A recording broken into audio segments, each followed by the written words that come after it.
last bits there.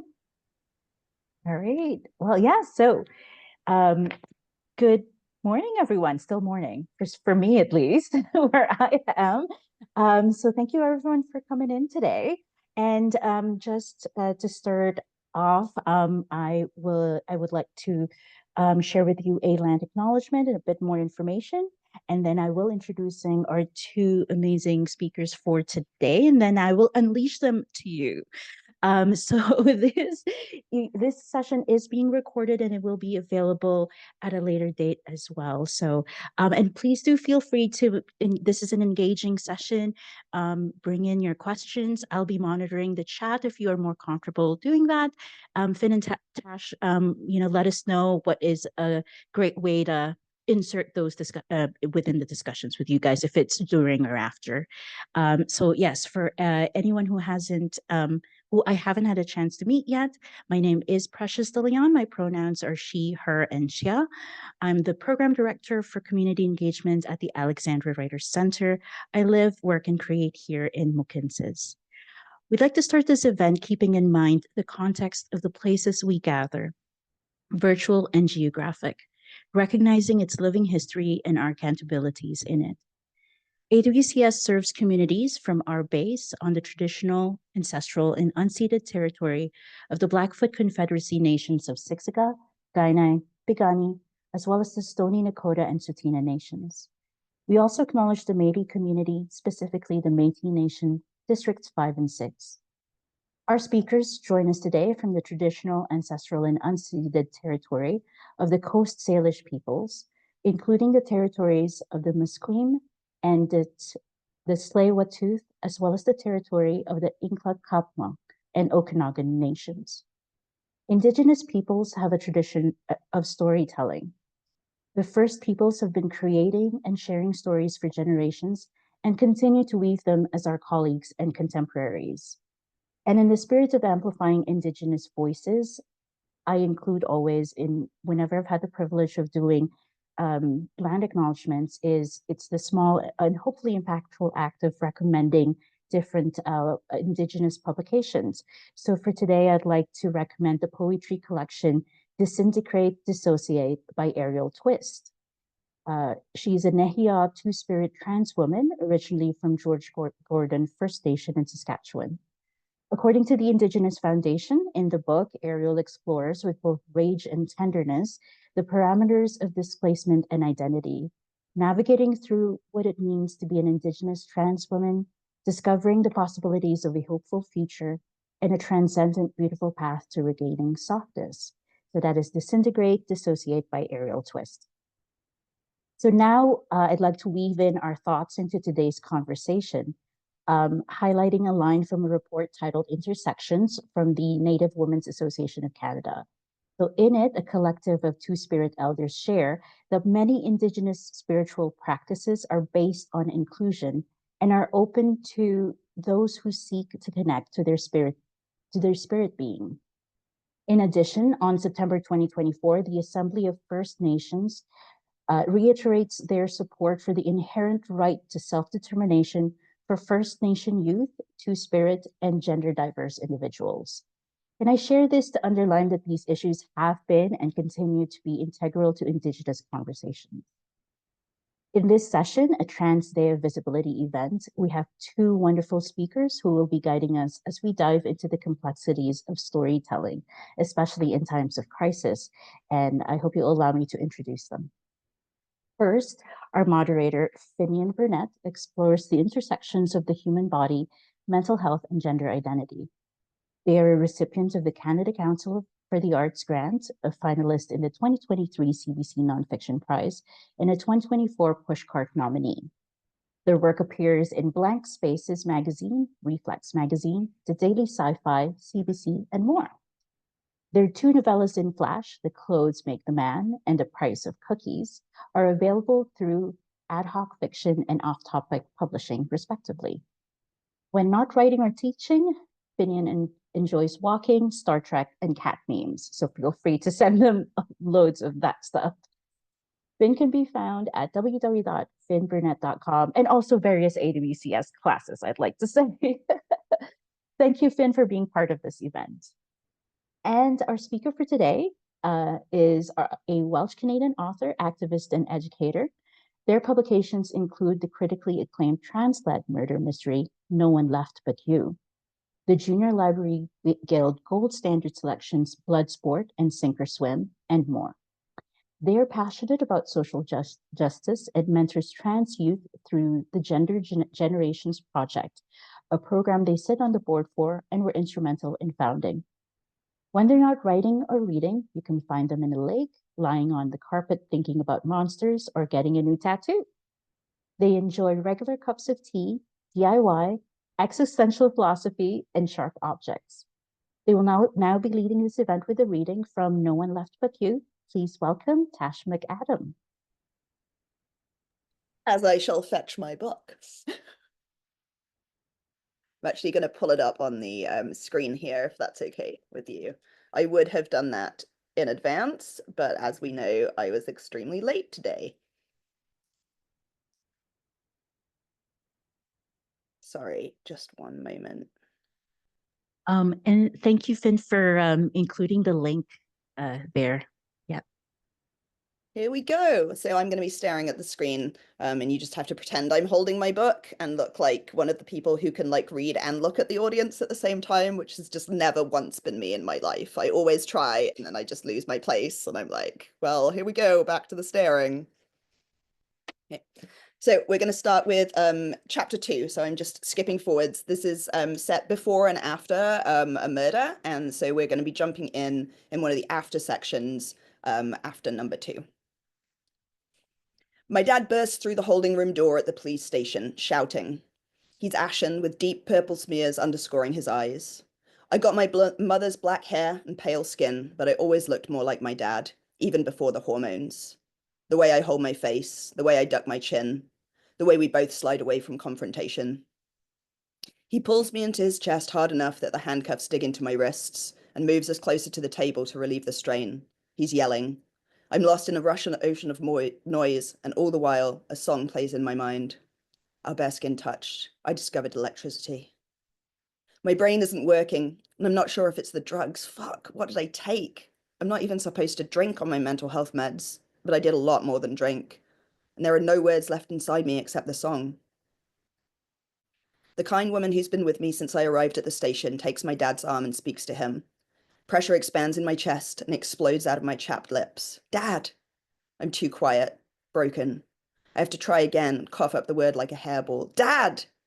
The sound of my voice snaps the rest of the world back into focus, and the song vanishes. He spins to me immediately, large hands fluttering around my face, taking my chin, looking in my eyes. Max, buddy, I'm here. It's okay. I laugh in his face. My dad recoils like I've stung him, but then swallows and gestures angrily at the officer who loosens the handcuffs but doesn't take them off. My fingers tingle as blood starts flowing again. There are purple dents in my narrow wrists where the metal was.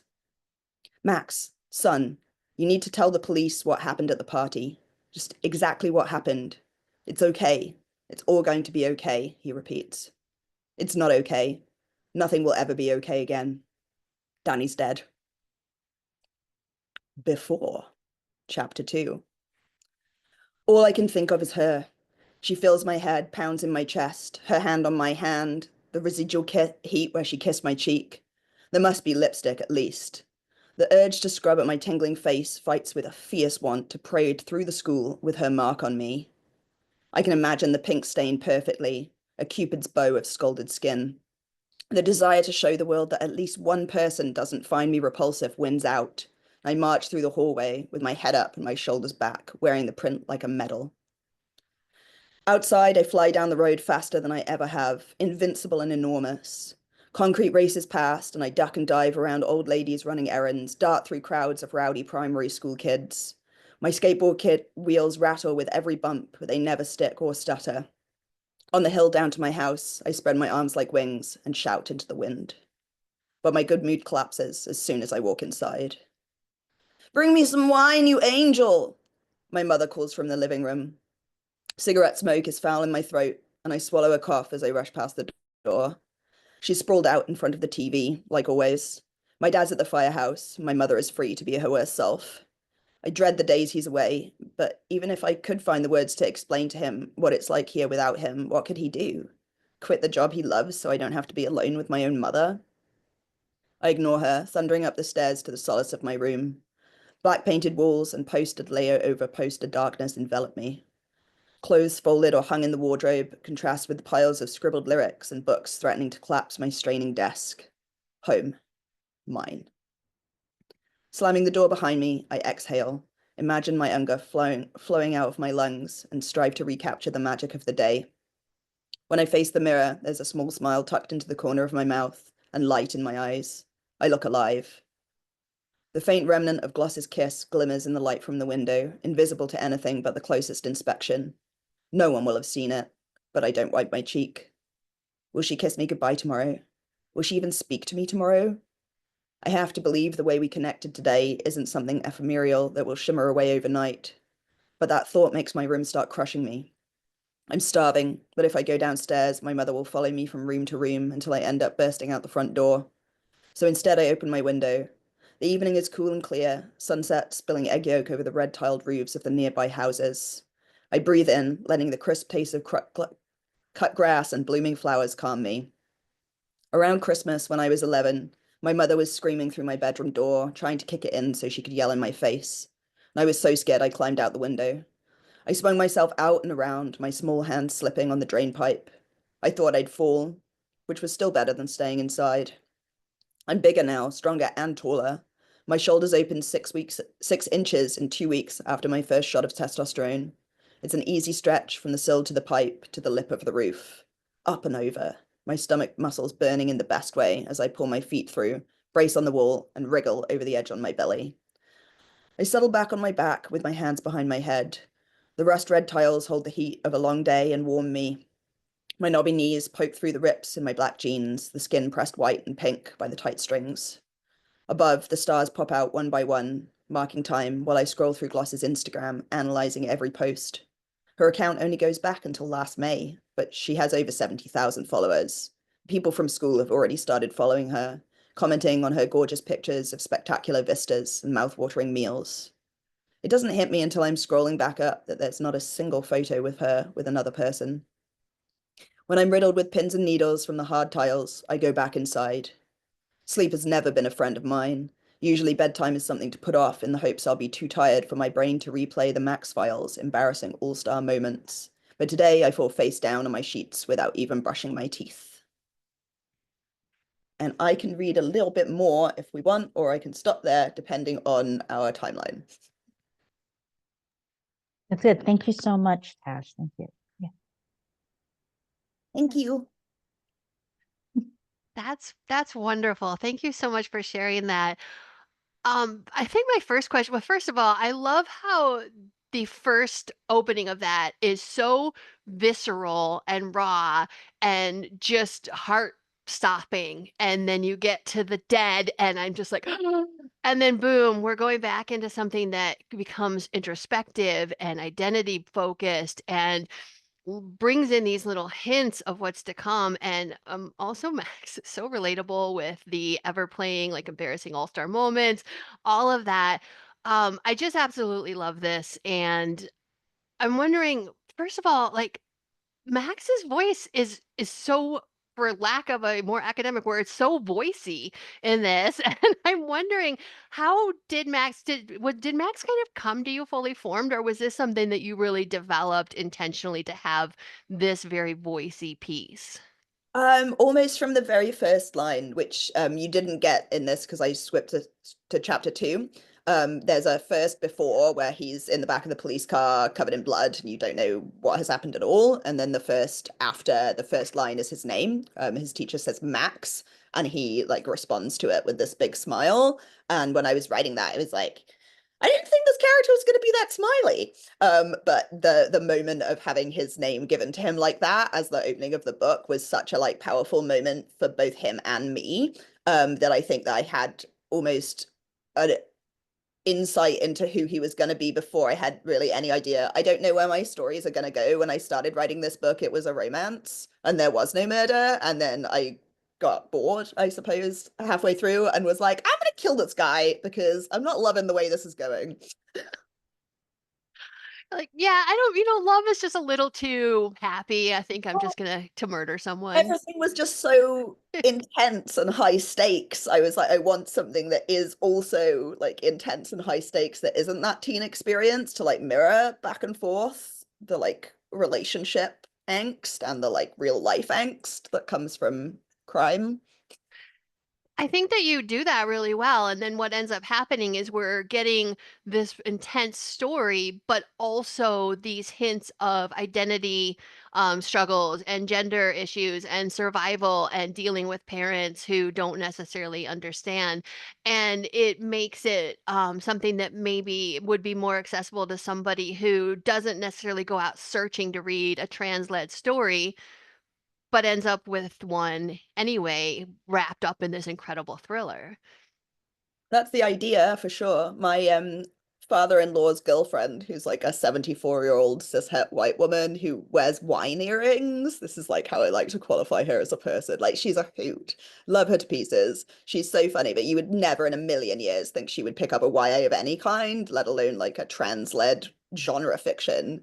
And she read it and she really wanted to talk to me about it. It was incredible. Like I've written some other things that she's read and been like, oh, that was fun, but there's never been like a book that she's wanted to have like a connection and a discussion over. And talking to her about this book made me realize how different it is from my other work in that sense, like how accessible it is to people who have no connection or experience at all in the past to the trans experience. And I think it ended up that way because I wanted to write something that was like, this is a trans person going through trans time puberty in high school. Like high school's hard for everybody, but it's especially hard if people are telling you you don't know who you are and trying to police what you do and don't do. And so from that perspective, it was already so like intense and hard on Max that then putting it in front of something that was a death like made those stakes feel smaller again, I think, is kind of what I wanted because we read so much like high stakes trans content and the stake is like, will people accept you? Are you a real person? Can you ever be happy? And I like didn't want that to be the like crux of the stakes in the novel, I suppose. I wanted that to be like behind an action plot or something that like was driving them that wasn't just identity politics, I guess.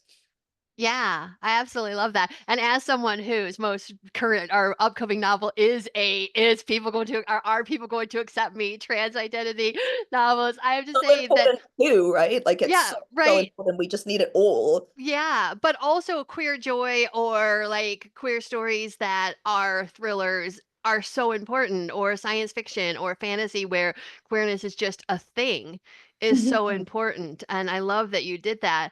I'm wondering, did you ever kind of encounter any sort of resistance to you publishing this because of it being a trans-led mystery, or have you found that both the reception to it in publishing and from readers has been largely positive?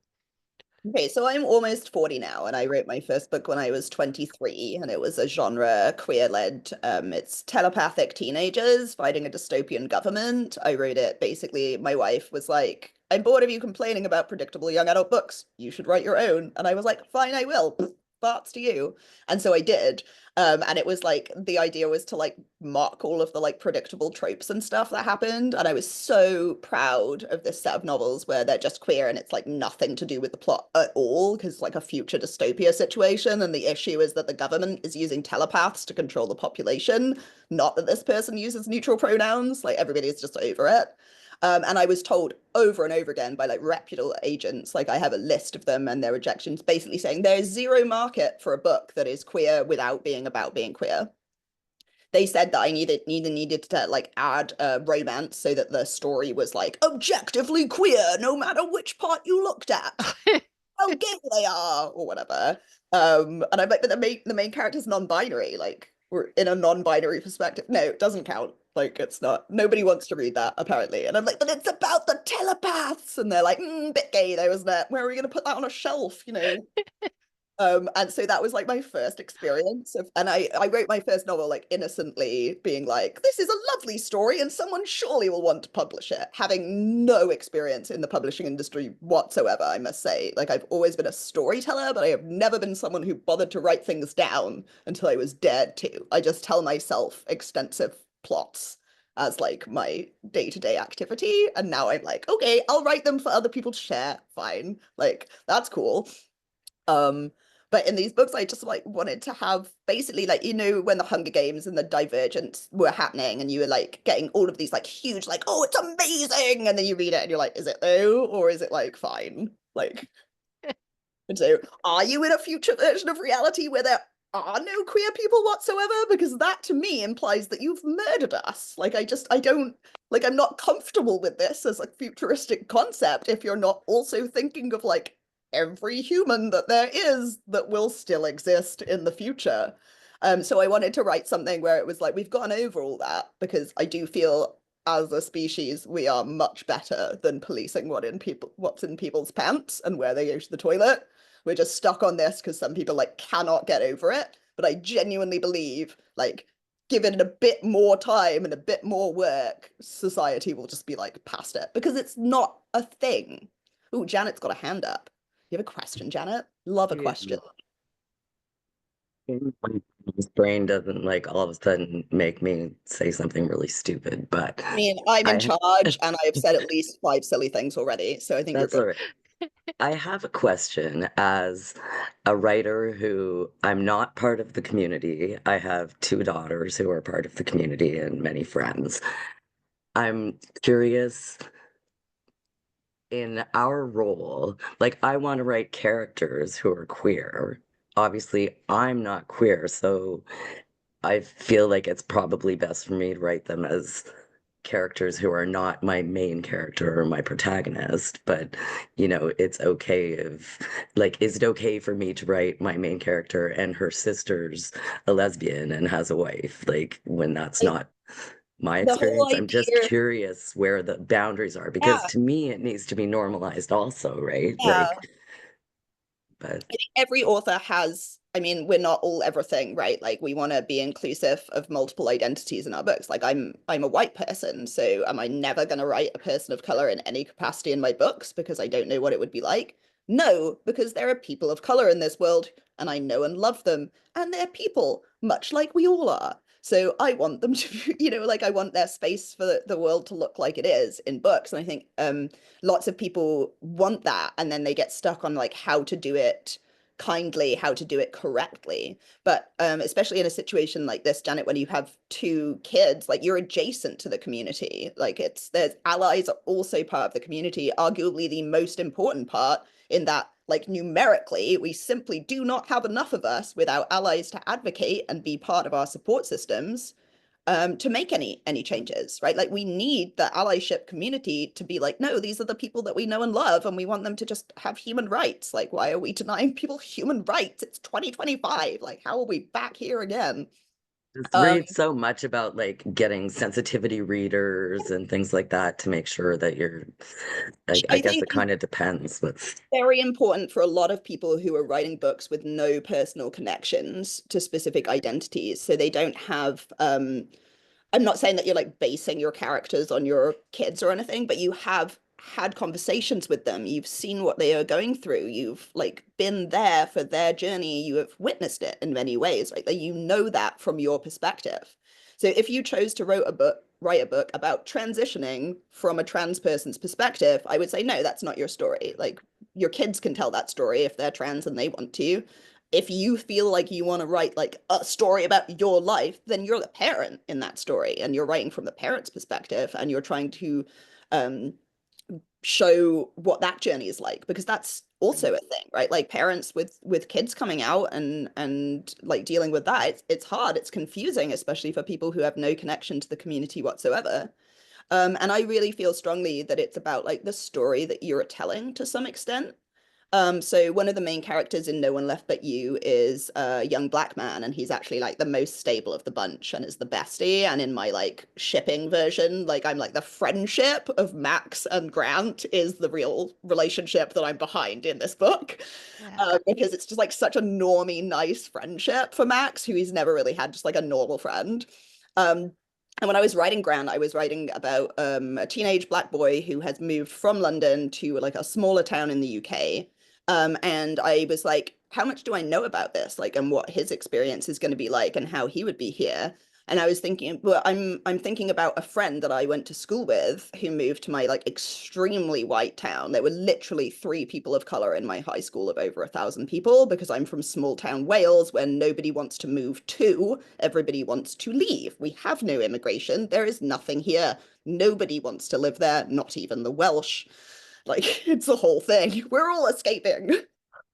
No jobs, no education, nothing, right? So I'm learning about his experience when I was in school with him, and I'm using like those things that I saw him go through, but thinking about how they would feel now in a different time. And I'm like having conversations with other friends, and I'm like, like close friends who have a shared identity. And I'm like, so I'm writing this scene, and I kind of have this question, blah, blah, blah, blah. And it's not like a sensitivity read situation. I'm just like brainstorming with them almost. And having that conversation with a real person. And I think as writers, all we're trying to do is make our characters real people to the audience, right? And one of the things that I always think is that trans people can be awful too. Like we can be mean, we can be bullies, we can be cruel, we can be stupid, we can be angry, right? We're just people. Everybody's just a person. And I think where the problem comes in is people thinking that like identity politics is like the only part of a personality. Whereas in fact, like in No One Left But You, for example, he's a musician. He writes lyrics, like that's an ongoing thing for him throughout the book. He's an emo kid, like music is extremely important to him in multiple levels. He's a skateboarder, he plays guitar, like he's got all of these things that he's like actively doing that are like nothing to do with being trans. And so the audience is like, oh, he's a musician, he's a skater, he's an athlete, and they're getting a 3-dimensional perspective of someone without me needing to be like, and he does these things in a list. You can just like have your character have a bunch of things going on that you don't really like necessarily get into, but you can tell. Like think about like your human friends, right? Like who are they when you first meet them? Who are they when you know them more deeply, right? Like as long as you're writing a complex character that you believe is a real like 3-dimensional person with like goals and desires and hopes and dreams and fears, you should be fine. Like there's space for it all. But don't write a story about the thing that is somebody else's story. Like I would never write a story about being a young black teenager who moved to a small town in Wales, because that is definitely not my story to tell even a little bit, even though we talked about it a lot. Like there's no part of that that's my story, right? Like I'm the friend if there's going to be that story gets told. Like that's for somebody else's voice. Does that make sense? Yes, completely. Thank you so much. It's like this weird balance of I don't Oh, want to feel like I have imposter syndrome. We all have that with Yeah, things, right? Like With you're everything. to a trans yeah. day of visibility conversation, specifically talking about like one marginalized group, but every person in here, I'm sure, has had a time where they were like, I don't know if I'm doing this character justice, and I need to like sit down and think of who they are as a 3D person, because it's always tempting in any sort of creation to just have people just like pop in and do the plot thing and then wander off, right? Like just to drive the story. And that I think ties really easily to having caricatures, to having one-note people, to having like non-full characters around the main character. Thank you. I appreciate that. I That's appreciate the question.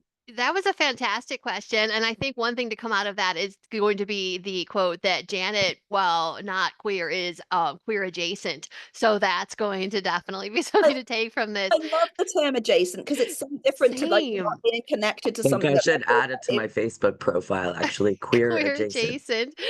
More than just more than an ally. Tash brought up something really important, that idea of like not the journey, but just the person. And I think that Tash, probably something your genre does really well is that idea that queer people just exist and they don't necessarily even be having to have this queer identity journey in order to just be queer. One of the things that Andrew and I are doing in our queer Shakespeare retellings is nobody gets misgendered and nobody makes fun of queerness. So, like, maybe I'm going to kill you because I'm the bad guy, but I'm not going to misgender you while I'm trying to kill you. Yeah. And that comes back to what Janet said about let's normalize. Yeah. I respect your identity, even if I want to murder you. Yes, exactly. Absolutely. So, kind of talking around the lines of, I think, just normalizing transness existing and non-binary people existing and writing representation intentionally. What kind of gaps do you think we still see in the publishing industry when it comes to trans and or queer identities or representation? I think like the grown trans adult who is just like doing their thing, got a job, going about their day. Like, for me, because I'm involved with like trans youth and I'm working in like trans programming and I'm writing novels about trans youth, like I'm very connected to this situation. But like for most trans adults, like yes, obviously they care about their community and things, but most trans adults are just like going to work, paying their taxes, coming home, doing their hobbies, hanging out with their friends, just like everybody else. And I think that there is a huge gap for that because you don't then need to have like a super complex three-dimensional trans character that you've thought the entire life story out of. You're like, the butcher who lives in this town is trans. No big deal. He's great at chopping up meat and has been since people thought he was a girl. He's moved on. Now he's a boy who chops up cows. You know, like it just things don't have to be like oh, they're so trans all the time. And also, I think a thing that I love is when you meet a character in a book and then don't know that they're trans. And like, that means you assume they're cis in this world, right? Like, if you're never told otherwise, like the assumptions. I read somewhere that you have to say in a book 10 times that character isn't white before people will, more than 60% of the people reading it will know that the character is white. It's like mind blowing how our brains just ignore facts and like put them into established channels. So I love it when I'm like, that character seems kind of queer, and then later on down the lane, it's like they are queer, and you're like, what? Were you just teasing me? This wasn't queer baiting. Like this was genuinely a trans woman with a nice little family. Like I love that for me. Like how exciting! I was reading this book and it was like a murder or whatever, and then there's just this jolly folks down the street doing their thing, living their lives. Like that's what we need, right? Because that's what most trans people's lives are like when we're left alone to just exist. When we're left alone to exist, I think is probably the hugest thing that you could say today. I mean, the elephant in the room is the legislation that is stating that trans people don't actually exist coming from our southern neighbors. And The UK, like I'm like J.K. Rowling, right, is a huge, hugely influential person worldwide, but like in Britain especially, tough with her coming out and saying things that are objectively speaking child abuse, and then nobody like worries about it because she's really famous, I guess. Like, yeah. Yeah, so with, like, yeah, as you said, huge celebrities coming out trying to say that trans people are dangerous and harmful, and actual presidents of countries, not naming any orange names, saying that trans people don't actually exist and don't deserve to exist. Exactly. That it becomes even more important, for example, someone like Janet to write a character who is trans and just exists, or for other allies to be writing characters like that. and think of the audience that you can reach, Janet, with whatever genre of book it is that you're writing. Are they going to pick up a trans-led murder mystery by like a known trans author? Probably not. Are they going to pick up a book for middle grade about a trans character? Probably not, unless they're actively looking to do that. But they might pick up a book by you, and then you have the chance to be like, look, I know and love trans people, and literally I'm telling you they're just people. Like, please. It's true. Janet and I have been at a retreat together. We actually used the same bathroom and nothing weird happened. Yeah, it was Oh, just, well, I yeah. am shocked to hear that. Bring watch straps too, so I'm not sure if that means anything. Like, so I don't know. We hugged, so In the UK over Christmas this year, and on my birthday, December 15th, was when they announced that they were going to be blocking puberty blockers for under 18s, as though people when they hit 18 have not already smashed through puberty. Like, how many people do you know that were even remotely still like hitting puberty at 18? Basically zero. And if they were, then they were probably seeing a doctor about their hormone issues. You know, like it's bonkers to me. We're like, oh, if a cis girl's gonna grow boobs at 8, that's totally fine. Like, apparently, like we'll just like let puberty wreck bodies. It's totally cool because you don't know what you need. It's bonkers Yeah. to me. It is. It's absolutely horrifying. It kind of brings up something I wanted to ask you, and I'm curious if anyone has questions, please feel free to put them in the chat, because this is a fantastic conversation. But speaking kind of along the lines of like all of this can be very traumatic, and paying attention to the world is traumatic, and it feels like as creators that sometimes our mental health is really tied into what we're able to create. And yet we have this sense of importance of creating more now because the voices are so much more important. Do you have any advice for people like or maybe just specifically how personally you handle feeling overwhelmed by the world but still wanting to create these meaningful stories? I've been having that conversation a lot with lots of people, especially parents, I think, about how to like raise your kids and have conversations with your children during this time of like horrific political upheaval that is actively attacking vulnerable people. Um, and we were talking about the power of making your world small, I think, is the takeaway for me. The people around you are the people that you are seeing or interacting with. And I'm not saying like withdraw from the world, obviously, but I'm saying that the connections, the small interactions that you have with people, they're the things that really like create stability and networks, and then that moves outwards. And I really feel like we're in a time where we have the ability for humanity to be happy, but instead of that, we're like, everyone should be a slave to wages now. It's like humanity can't work without slavery. And I'm like, can we enslave robots? Like, would that be something we could do instead of enslaving people? And they're like, no, we're going to have the robots write a book so that you can spend more time cleaning the floor. I'm like, Right. you have it all wrong. Like my robots need to do my laundry so I can spend more time making art. Like we're in this weird flux of like the world is so different in different places, but we're so connected with the internet and communication. It's like a totally different time than there has ever been before. And because of that, I think that making your world small doesn't mean withdrawing from society in a way. Like people used to just like run off to the woods, right? Like my aunt and uncle literally live in a like a field in Ontario in a hut with a compost toilet, and every now and again they come to Vancouver and are too overwhelmed by the idea of saying hi to any of the members of the family that they just don't tell us that we're here. And my wife and I often like, we could be those people. Like if we did, if we wanted to, that could be us. And we're like, no, we don't want to though, because like our connections to our friends, our community, like the work I do with young people, like they are all things that feed our souls. And so to keep our souls fed is an act of resistance, right? Like for each and every one of you as a creative, the things that you do to protect yourself and bring you peace are things that you can then bring into your work to provide that peace and that information to others.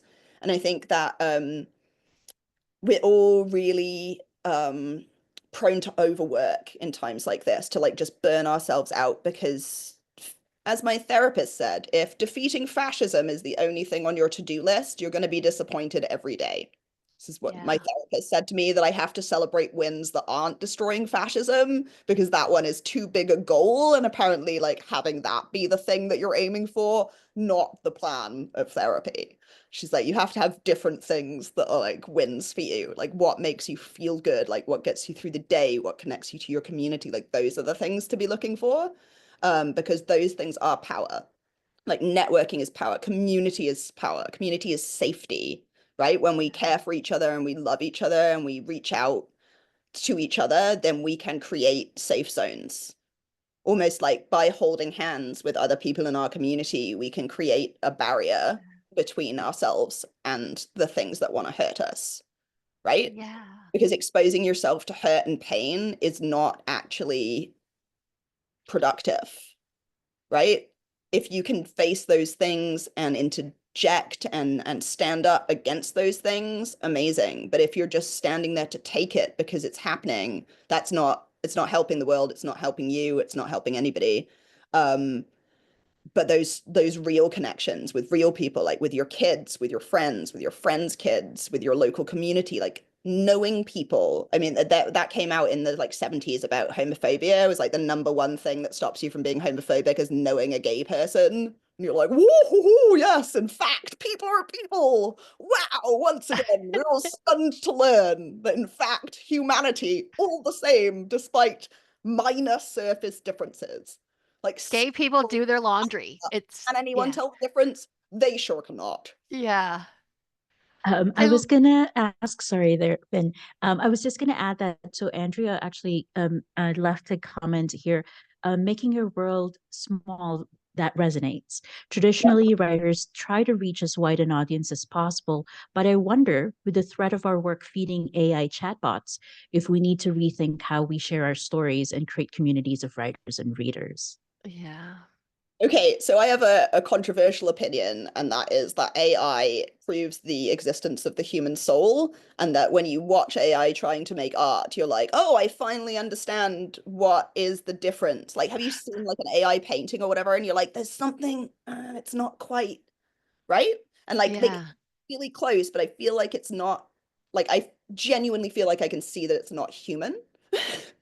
And that when I read a book, it's by somebody who has like lived and thought and put words together to please themselves. And then I get to see that and share their voice. And like, voice is something that we are always trying to develop for different characters. And like, right, when you pick up a book and you're like, whoa, this character is just like right here. Like, they're so real. Like, can you imagine a robot coming up with it? Like, it's going to be like, her legs came up to her armpits and he smoked a pipe.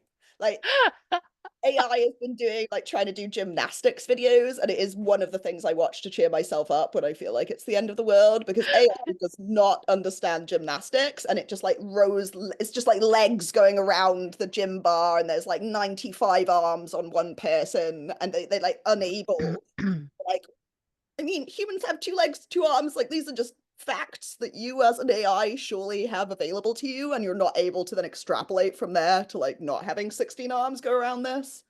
Um, and like obviously it's horrific, the AI harvesting and the stealing.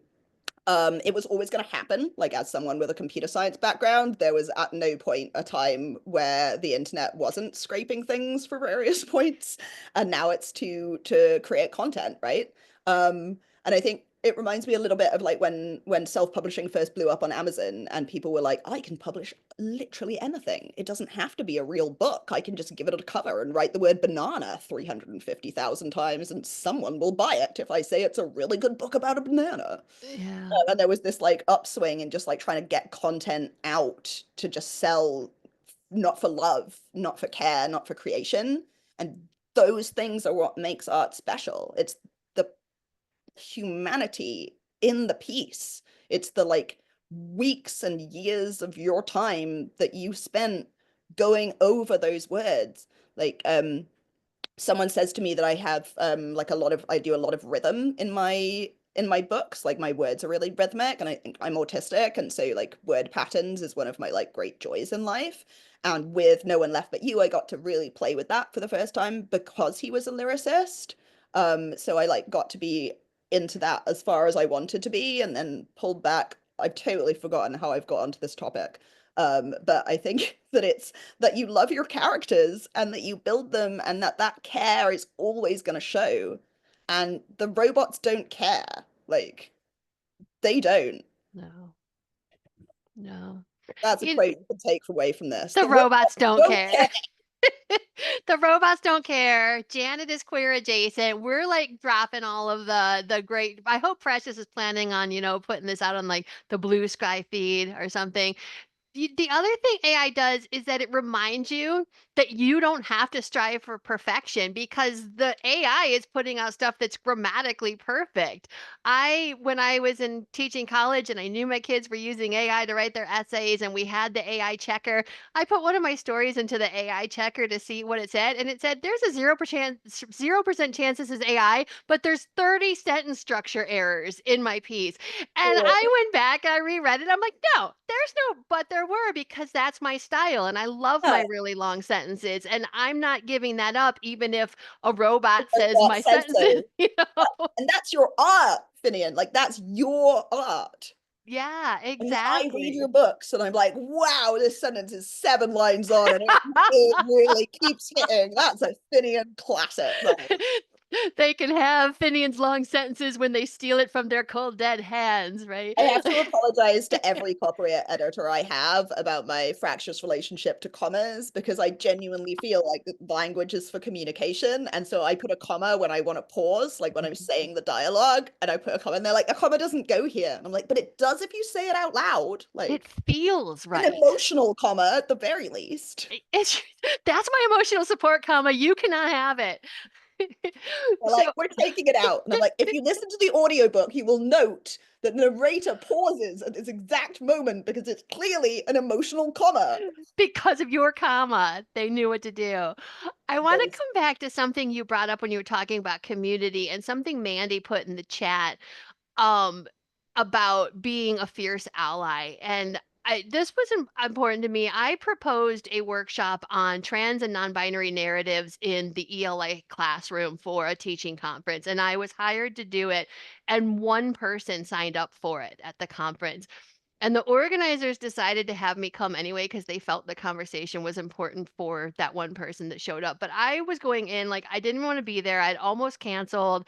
Andrew kept trying to say, "Oh, but you're being paid for it, so just go and appreciate it." But I just felt so bad. And I walked into the school where we were giving the conference, and the first thing I saw was a classroom with a big sign that said, "Everyone welcome here," with the rainbow and the trans color flags on it. And I thought, I have one ally at least at this conference, no matter what else happens. And it was really important. And I'm wondering, Tash, have you ever had like a specific moment where that support from someone outside of the queer, like from a queer adjacent person, made a difference in your life? I mean, countless, right? And I think if any queer person is able to look back at their like younger years and they're figuring stuff out and stuff, it might not be support around queerness, but we have all been supported in different ways.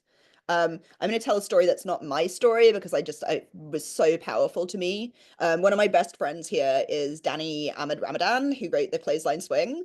And so he is a gay Syrian refugee who once was elected Refugee of the Year, which is a real award that you get from Canada. But it's not about being the best refugee. It's about doing the best work with refugees. They have just given it the world's worst name.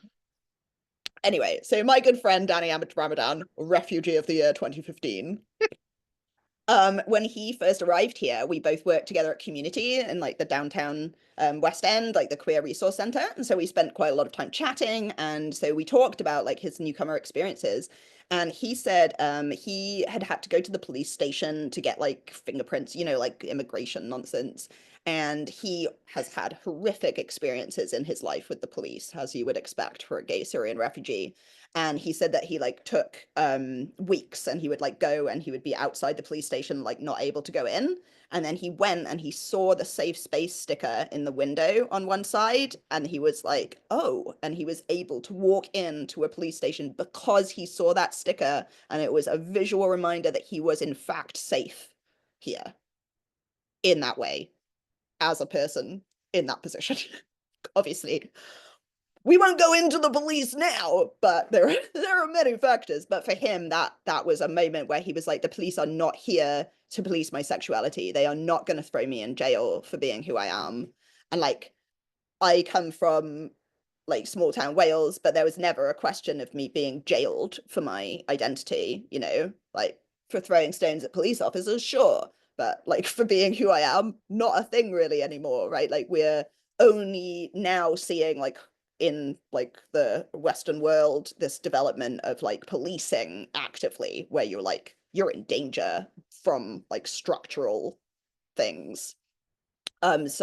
So for Danny, when he told me that story, I was just like, I often see those safe space stickers and I think like, are you really doing anything? Like, is this just a sticker that you've stuck on your door and gone on with your day and like not thought about anything? And now having heard that story, I'm a bit like, even if that is the only thing that you have done, that still is impactful. It's still powerful. There's still changed this one person's life seeing this sticker. And so if something so small can be so impactful, think about the things that you get to write in your books and the like moments that you get to share that your audience is going to resonate with, right? Like it's such power to be in a position to share your perspective and have the knowledge that people are going to read those words, even if it is just one person who comes to talk to you, Finnian. Like think about that person then going home to their communities and talking about their day and texting their friends about something that you said, and then thinking about it later and putting that information into something that they were producing. And then the other people who are reading the thing they're producing also are benefiting from your knowledge, your skill. It's all ripples all the time. And I think when we're the stone thrown in the lake, we're going down, we don't see the ripples necessarily, right? Like our journey is just forward, but we know behind us that is being left. Like there is movement, there is change being left in your wake, even when you don't see it. Everything that you do that touches another person touches hundreds and then thousands of other people. Even like a smile in the street. Think about how like a stranger saying your hair looks nice is like the best, and you cheer up and then you go to your appointment, you're like in a good mood and you tell someone else their pants look great because you thought it and you wouldn't normally say it, but you're like, someone complimented me and that felt good.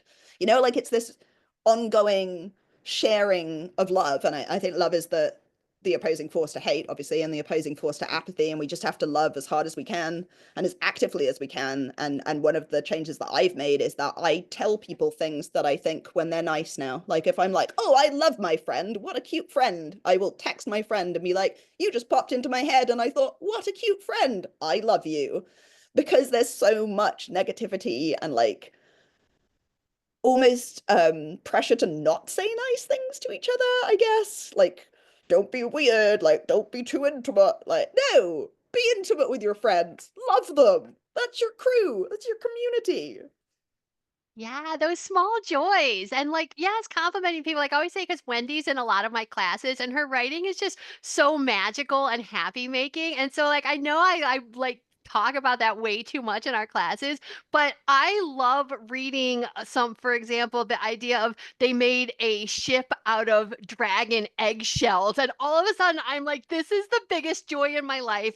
And yeah, absolutely, Tash. You said something really important about the ripple effect. And I'm thinking of, for example, like Mandy posts a lot on social media about like supporting trans folks and that sort of thing. And sometimes people post stuff like that and someone else will come back and say, you know, you're never going to change anybody's mind. But what you have done is occasionally I've seen someone post something just really awful and transphobic or homophobic, and I'm in an absolute about to go into a depressive state. And the first thing I see is something that Mandy's posted about, you know, like support trans kids or something.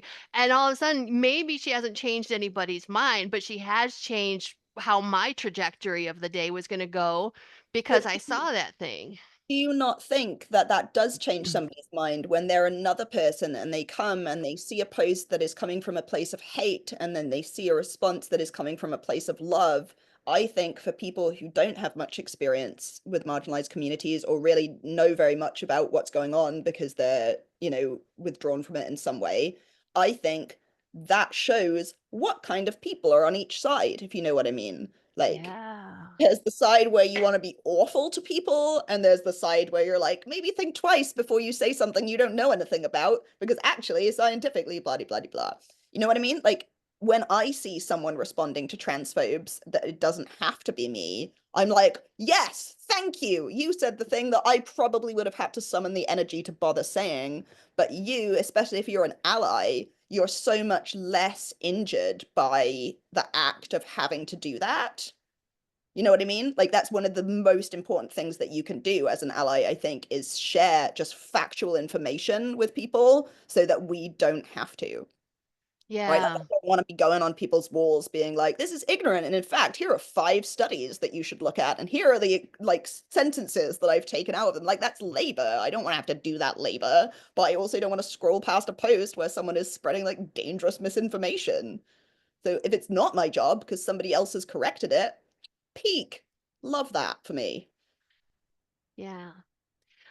Since we're getting close, I want to kind of circle back to your writing especially, and I want to ask what when you're writing your books, do you have young trans people in mind as reading your books and getting, and then what is it that you're hoping that they get from your books? I have been just a devourer of books my entire life. Like, my earliest memories are books. Like, when my parents are like, do you remember going on holiday here? I'm like, what was I reading? Like, that's like my entire life has been structured by literature in various ways. Yeah. Books have shaped who I am in so many different ways, like story, that power. What was the question, Finn? About if you're thinking about young trans people when you write your books, and if Okay. so, what you So hope they're. I think I'm kind of thinking of me almost, and obviously that's it's a long time ago now, and life is different for young trans folk, but like the issues that they're facing are still very, very similar, which is like kind of heartbreaking in many ways. But they're also it has like moved forwards so much. Like I said, I'm almost 40, and so in my town now, like my small tiny town that I grew up in, they have a pride event. Like, Nice. I used to have rocks thrown at me from cars, and now you're gonna like wear your rainbow suits downtown. But I love that for you. Thank you, Chepstow. Like, so I think like when I was reading all of the time, I just was like, but I'm not in these books. And obviously when I was very young, I didn't know what wasn't in those books for me. Like, what part of me was not represented was unclear to me for quite some time, until I started realizing that like actually no, people thought I was a girl, and it was very confusing. And I like went to the Yeah. library and I asked the librarian for books about girls who wanted to be boys, and she gave me an excellent fantasy about a girl who dresses up as her own twin brother. It's not about trans people though. Like, it was very informative on how to like get your hair cut if you wanted to dress up as a boy, but it was not what I wanted at all. Because it didn't exist back then. Like, she didn't even understand what I was asking for. But if you go to a library now and you have a young trans kid asking questions like that, there's content for them. The librarians know, and they care, because most librarians are just like amazing people who are just like really sharing like the knowledge of humanity in the face of fascism. Like, it's always been librarians, right? They're like hiding their books and they're like, you can take this one around the back. Like, we will not censor our things. We will just pretend to, thank you. Yeah. I think it's really important to acknowledge that kind of change, right? Like, I didn't even hear the word trans until I was in my late teens. So it wasn't even like I didn't know what I was. There was no language for me to see a reflection with. And for someone especially as language based as me, like, I literally am like only words, no visuals at all. It's just like a narrative in here constantly. And so to not have like a label for me, I couldn't think about myself. I couldn't find community, right? Like, what am I? I'm Googling like girls who want to be boys, and they're like, here is a bunch of really, really bad representation by transphobes. Like, Yeah. you know what I mean? And that's not true anymore. Like, I have 5-year-olds coming to my gender generations project, running around being trans, and like they're literally just children, right? Like, there's actually very little trans about them because they're just growing up themselves. And so for like the older kids, like a lot of their growing up has been defined by being told they're not what they are. But for the kids whose parents are supportive enough that they're bringing them at 5 to a camp of all trans people, they've never had to have that argument almost. Like, they've never been devalued in their own sense of identity. And so they are able to grow up with like this sense of confidence and sense of rightness that I think for older trans people is impossible, because we grew up in a world that was only telling us we were wrong. Yeah. The question was, Yeah. I write books for what I wanted to read when I was a teenager. I didn't know what I was looking for, but what I was looking for was action adventure genre fiction where I didn't feel like all of the queer people on Earth had been put into a camp and shot, which is how it feels when we're not there. Yeah.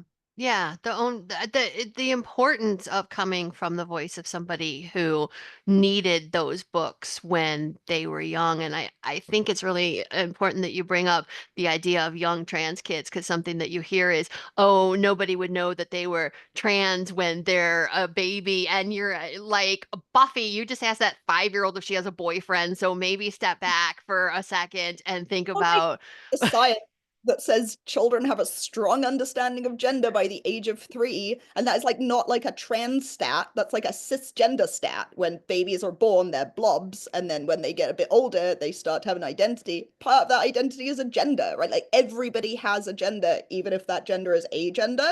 And at some point, they have to like develop and realize that, because they've literally been a blob of jelly and now they're becoming a person. You know, like Exactly. I think my new unlocked gender is just going to be Tracy's dog, whose eyes are staring into my soul oh yeah. right now. Like that's just been my absolute joy of this other than talking to you. I'm curious as to if you've ever like what has been a moment where one of your readers has reached out and said something about something that you've written that has really affected how they see themselves. Writing for young people is interesting, I'm sure some of you know, because the people who are prepared to then reach out to you are a very like self-possessed, like thoughtful, world involved group of people, because most people just read a book and then move on with their day, right? Like if I think about me growing up, I was reading maybe 40 books a week, and would I ever have gone on the internet to rank any of them? No, it would have taken up my reading time, you know? Like I don't want to track what I've read. I'll just remember and I'll read the next book right now. But for again, I've lost the question, unfortunately. Just about if you've ever had a specific one that pops to mind of somebody who's reached out to say that your Oh, writing yes, often. affected them. Often. And anything almost like I have a terrible memory, so like it'll happen and I'll talk to them and be like really excited about what they've said, and then 3 months later I'll only remember my negative reviews, because my brain is a horrible place that is like, I've memorized everything mean anyone has ever said to you. Would you like the list? And I'm like, what about the compliments though? There are definitely compliments. And my brain's like, no, no, none of those. Can't remember them. No one has ever said anything nice about you in your life, but would you like to listen to this spate of reviews from people who hate you just based on who you are as a person? I'm like, oh, please, let me live. But I often, someone just reached out to me a couple of weeks ago, which is a fresh one, so then I think of it, and they are a playwright from the UK, like quite a young playwright. They're 20, and they're working on their like first trans-led piece, and they just read one of my shorter form books, and they wrote to me to ask if I had ever considered having a screenplay written of my work, because they feel that it would adapt well to stage. And I was like, ugh, love that. Write me a Yeah. screenplay, baby. I will not be doing that, but you can go ahead. So I I know that idea of like someone wanting to like then spread your work even further is so rewarding and so like, I don't know, uplifting in a time where we're often like, I'm sure if you're on banned books lists and like getting emails that are like, you've just been added to this database, and you're like, oh, is it an awards database? And they're like, no, yeah, it's a no. files database from Texas, and you're like, Jesus Christ, my guys, like grow up. Yeah. Yeah. I think that if you do ever decide to do a screenplay adaptation, we could do one together. And as long as there's like drag queens descending from the ceiling in glitter bombs saying something like submissions now closed or something, that would be a really like wonderful thing that we could do together. I feel like musical comedy is what I'm feeling between the two Okay, of us. I mean, I'm told I have masterfully musical lyrics. I remembered that one because it's a nice word pattern. Yeah. Musical. I'm like, oh, that's a lovely double M that I will remember in my life. I absolutely love that. Yes, and interpretive dance as well. I'm curious as to if Well, you mentioned something about the safety a while back, and I was thinking about the fact that I think still a lot of people don't understand that safety is still so important to the queer community because it just doesn't really act, it's not a given, right? And I was thinking about I was in a group giving a presentation, and I said something about my wife and I debated before coming here if we should hold hands before walking in to Mhm. the event, and people that were so surprised about that. Totally. But that idea of safety is so huge. And I think that circles back to what you were telling Janet and other people about how standing up in your writing can create that safety in a way that is really needed now. It creates that safety by providing a soft place for people to land, but also by the people who are reading it, who are the people who otherwise maybe don't want you to hold hands.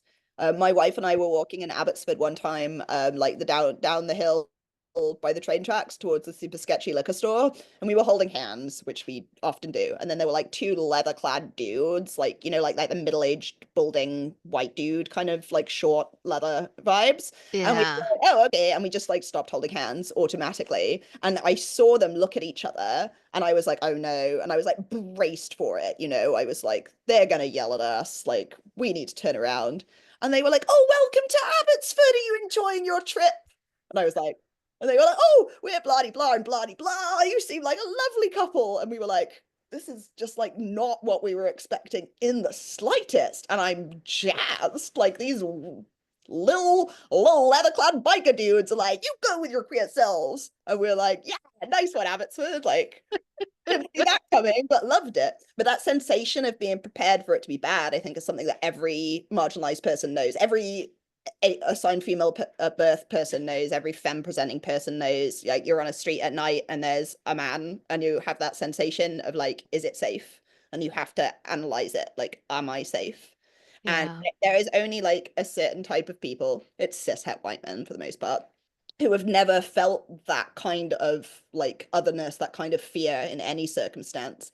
But because the vast majority of the world has, right? Like nearly everyone isn't a cishet white man. They just are in charge of things because that has been historically what has gone. But like in terms of percentage, I'm pretty sure there are fewer cishet white men than there are trans people. Like do the math.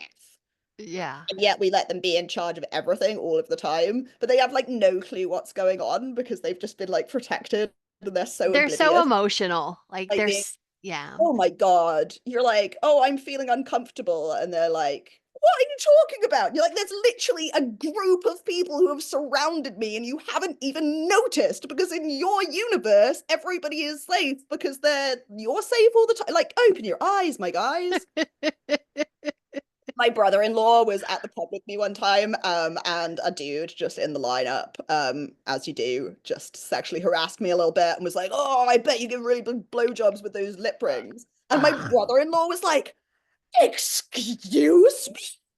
And he like elevated. And I was like, Dave, this happens to me all the time. You can't just like start a fight with someone because they're an asshole. Like people are assholes to me. Like if there is an asshole inside that cishet white man, it will come out in proximity to me. I trigger them. They are upset by my existence and they say horrible things to me. And mostly I laugh in their faces. But right now I'm really entertained by how shocked you are. Like, this is just my life. Like, yeah. and they're like, how could this be a thing? Like, oh, wow. And you're like, oh, buddy. I'm Develop some clutching my empathy. pearls. Develop some empathy by reading outside your lane. That's what I think you need to do.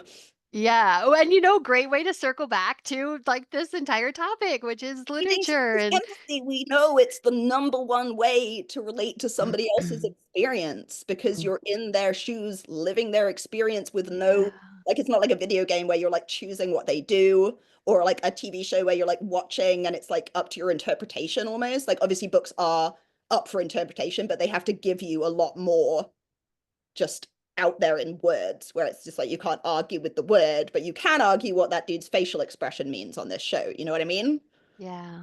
But books, like, they put us in shoes, they take us through journeys and stories, and they are they are windows for us. Like, I cannot count the amount of books that I've read from people with just like totally different life experiences from me, where I've been like, I would never have had any idea about this amazing little just like nook of this identity.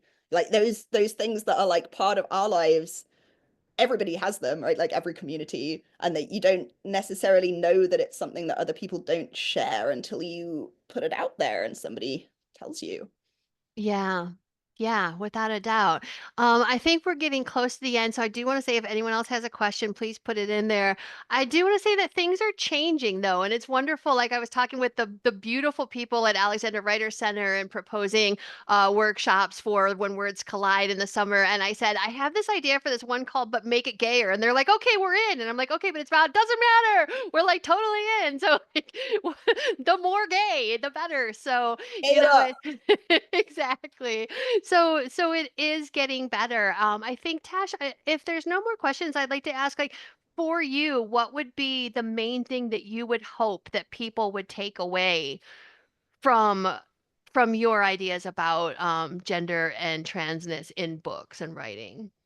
Well, I think back to that, the idea that as long as you're writing from a place of care and respect and love, you can write identities that you don't share. And you should, because otherwise the thing happens where we don't exist, you don't exist, he doesn't exist. There's nobody, right? There's just this sameness because people are like afraid to do something wrong. But like if your intention is good and you care, you'll probably do pretty good. Like you are people who spend literally humongous periods of your life thinking about what you're saying written down if you're a writer, right? Like you're doing the labor, it's in your head. If you're worried about something and you feel like it's not like right, then you can ask community, you can ask friends, you can hire a sensitivity reader, like post on Blue Sky, I'm looking for a trans person who would like $150 to read my book and tell me if it's transphobic or not. You know, like there's so many options for ways to get that support. Like there's people in your communities, even having like other cis people read your book and asking them what they thought of the trans rep, like what did they take away, is going to tell you a lot, right? Almost more than what a trans person would take away from it, because we are looking at things in a different way. And I really just strongly believe that care is the deciding factor on whether or not you are equipped to write somebody. Yeah, that's the most beautiful thing, without a doubt. People are going to make mistakes, but if they're coming at it from a place of really wanting to showcase characters with love, it doesn't matter. And like, what are those mistakes as well, right? Like, I'm sure that nobody's going to be like, and then the trans person died. Like, obviously, that's a mistake. We are not killing queer people in books anymore because that's been going on for much too long. And we're doing a new Exactly. thing where we try not to traumatize an entire community just for the sake of moving somebody else's plot along, right? Like, there are very few like intensely major missteps that you can't recover from if you're writing a complex character, right? Like Yeah. you can have a mean trans person. That's fine. You can have a trans person be the villain. That's fine. Like I recently read The Bad Ones, which is a lesbian situation, not a lesbian situation. We Love have a that. lesbian situation. Lesbian situation here, folks.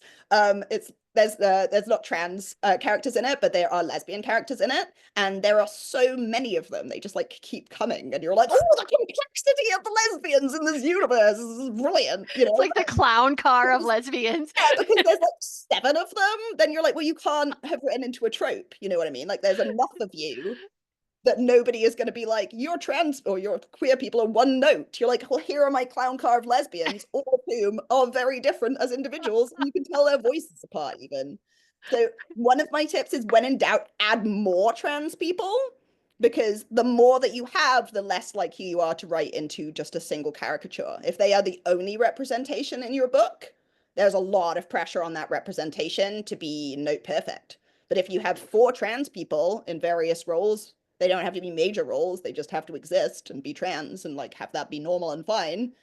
Then you're saying, okay, well, this farmer is trans and he's into peaches, like that's his thing, and all he talks about is peaches, and he just likes to do farming. And then there's this trans lady, and she is like a local like activist, and she likes to come around to people's houses and talk about things. And you've already got two trans people who are totally different. So nobody's going to be like, you think all trans people are activists or peach farmers or whatever it is that's offended about this time.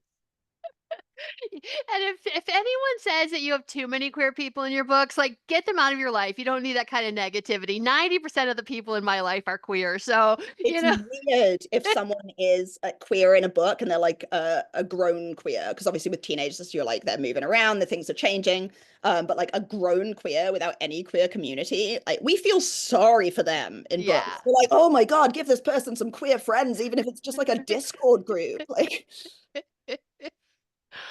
Oh we my block in God. packs for safety. We do. We do.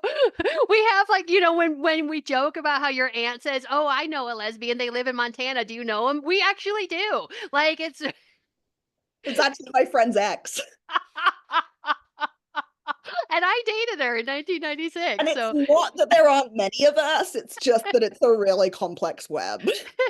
so this has been a wonderful discussion. Tash, thank you so much. Precious, thank you for having us here. I have really appreciated it and this chance to get to know you better, Tash. Thank you so much. It's been super fun. Thank you to everybody. I really appreciate your patience waiting for me this morning whilst I thought that I had no plans until 4 p.m. You were worth the wait. and then dropped my frame on me. So that was a real dramatic entry. Oh And my I hope you'll all take away with you the memory of me screaming, crushed underneath this wooden screen, if nothing else. You were well worth the wait, without a doubt. Absolutely. So Thank you wonderful. both. Thank you, Tash. Thank you, Finn. Thank you, everyone, for coming and being part of the conversation. So many quotable quotes from this discussion, honestly. I love that we ended it when in doubt, add more trans people. Yes. 100%. All the more queers. Yes.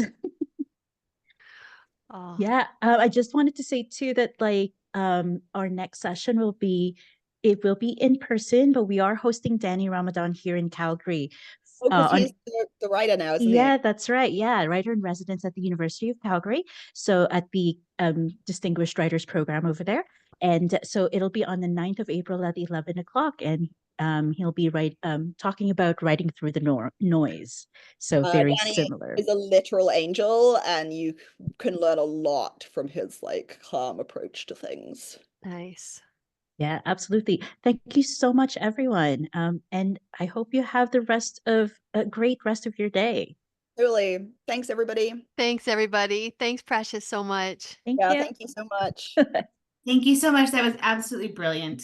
Of Oh, I'm course. so glad. I'm so glad you liked it. Absolutely. I'm going to be sticking around until everyone there, just for support in case. Reading the chat because I didn't get to read it. Oh, yeah. There was so much To great leave. stuff in But my there. daughter's like texting me. They're like, "Are you coming to the front of the school?" Like, I'm still sitting at home. Mandy Bye, is still everybody. here. Thank you again. I'm from Chepstow. Nice. I saw you asked where I was from in Wales.